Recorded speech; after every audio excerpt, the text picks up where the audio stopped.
ఓ 40 ఏళ్ల క్రితం ఎంతో నమ్మకంతో ఒక ఆస్తిని కొన్నారనుకోండి.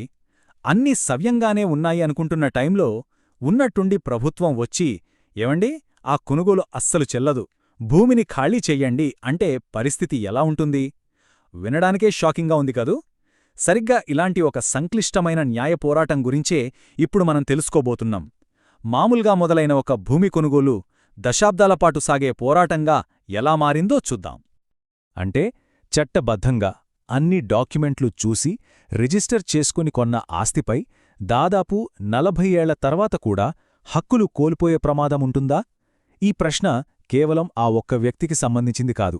అసలు మన ఆస్తి హక్కుల వ్యవస్థకే ఇదొక పెద్ద సవాలన్నమాట. నమ్మకంతో చేసిన ఒక ఇన్వెస్ట్మెంట్ ఒక పీడకలగా ఎలా మారిందో ఈ కథలో చూద్దాం. సరే, ముందుగా ఈ వివాదం అసలు ఎక్కడా ఎలా మొదలైందో దాని మూలాల్లోకి వెళ్దాం. ఎందుకంటే ఇది నిన్నమొన్నటి కథ కాదు, చాలా ఏళ్లనాటిది. ఈ ప్రయాణం చూడండి.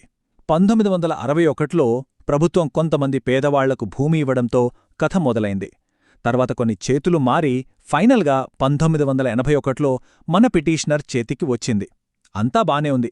కాని అసలు కథ మొదలైంది 1997లో.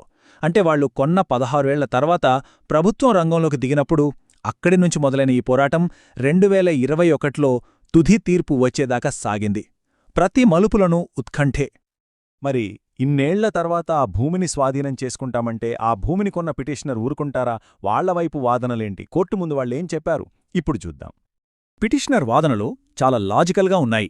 వాళ్ల ఫస్ట్ పాయింట్, ఏవండీ, దాదాపు 27 ఏళ్లు ఏం చేశారు?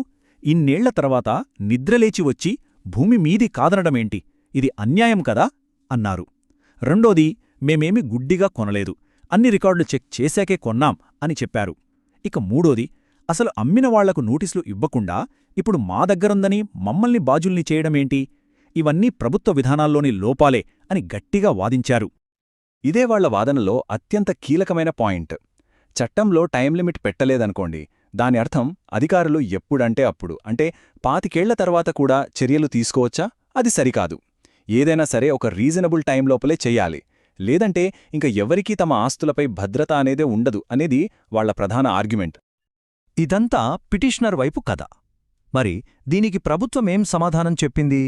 ఇక్కడే కథ మొత్తం మలుపు తిరుగుతోంది. అసలు ట్విస్ట్ ఇక్కడే ఉంది. ఇక్కడ చూడండి, పిటిషనర్ లేవనెత్తిన ప్రతి పాయింట్కి ప్రభుత్వం దగ్గర ఒక కౌంటర్ ఉంది. ఇంత ఆలస్యమెందుకు అంటే మా చట్టంలో టైం లిమిట్ లేదు అన్నారు.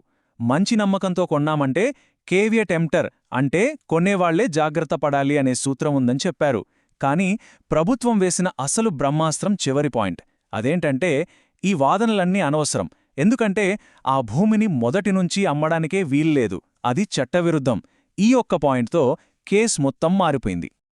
అసలు ఆ భూమిని అమ్మడమే చట్టవిరుద్ధమని ప్రభుత్వం ఎందుకంత గట్టిగా చెప్పగలిగింది? అది అర్థం కావాలంటే ఈ మొత్తం వివాదానికి మూలమైన ఒక కీలకమైన చట్టం గురించి మనం తెలుసుకోవాలి. అదే 1977 నాటి అసైన్డ్ భూముల బదిలీల నిషేధం చట్టం. సో అసైన్డ్ భూమి అంటే ఏంటి?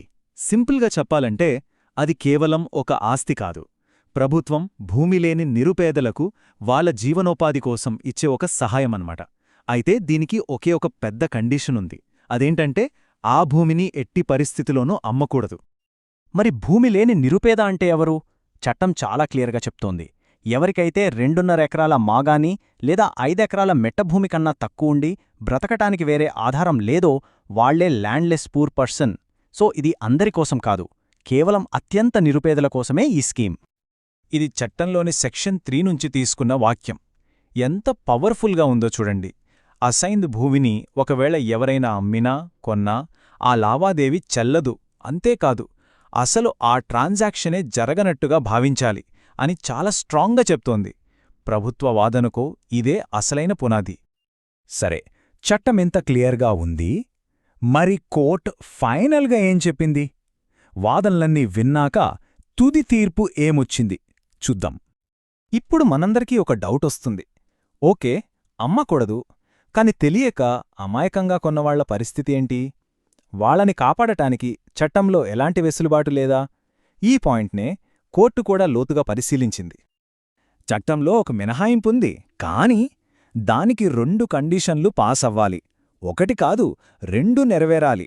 ఫస్ట్, కొన్నవాళ్లు మంచి నమ్మకంతో అంటే బోనఫైడ్ పర్చేజర్ అయ్యుండాలి.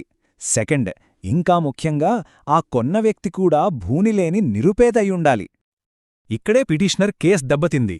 కోర్టేమందంటే పిటిషనర్ మంచి నమ్మకంతోనే కొని ఉండొచ్చు, ఫస్ట్ కండిషన్ ఓకే, కాని వాళ్లు భూమిలేని నిరుపేదలు కాదు, కాబట్టి రెండో కండిషన్ ఫెయిల్ అయింది. అందుకే ఈ మినహాయింపు వర్తించదు అని తేల్చేసింది. సో ఫైనల్గా చూస్తే పిటిషనర్ చేసిన 3 మెయిన్ ఆర్గ్యుమెంట్స్ని కోర్టు ఒక్కొక్కటిగా కొట్టేసింది. ఆలస్యమనే వాదనను చట్టంలో టైం లిమిట్ లేదని చెప్పింది. విధానపరమైన లోపాలనే వాదనను భూమి ఎవరి దగ్గరుందో వాళ్లకి నోటీసిస్తే చాలని చెప్పింది. ఇక మినహాయింపు విషయానికొస్తే 2 భాగాల టెస్ట్లో ఫెయిల్ అయ్యారు. సో మొత్తం కేసు పిటిషనర్కి వ్యతిరేకంగా వెళ్ళిపోయింది. అంతిమంగా ఈ తీర్పు ద్వారా కోర్టు ఏం చెప్పిందంటే, ఒక వ్యక్తిగత ఆస్తి లావాదేవీ కంటే ఒక చట్టం వెనుకున్న సామాజిక సంక్షేమ ఉద్దేశం చాలా గొప్పది అని. పేదల కోసం కేటాయించిన భూములు వాళ్ల దగ్గరే ఉండాలి, వ్యాపార వస్తువుగా మారకూడదు అనే చట్టస్ఫూర్తిని కోర్టు నిలబెట్టిందనమాట. ఈ మొత్తం కేసు మన ముందు ఒక పెద్ద తాత్వికమైన ప్రశ్నను ఉంచుతోంది. ఒకవైపు ఒక వ్యక్తి ఆస్తి హక్కు, మరోవైపు సమాజంలోని బలహీన వర్గాలను కాపాడే చట్టం. ఈ రెండింటి మధ్య ఘర్షణ వచ్చినప్పుడు ఆ సరిహద్దు రేఖనెక్కడ గీయాలి? ఇది ఆలోచించాల్సిన విషయమే కదా.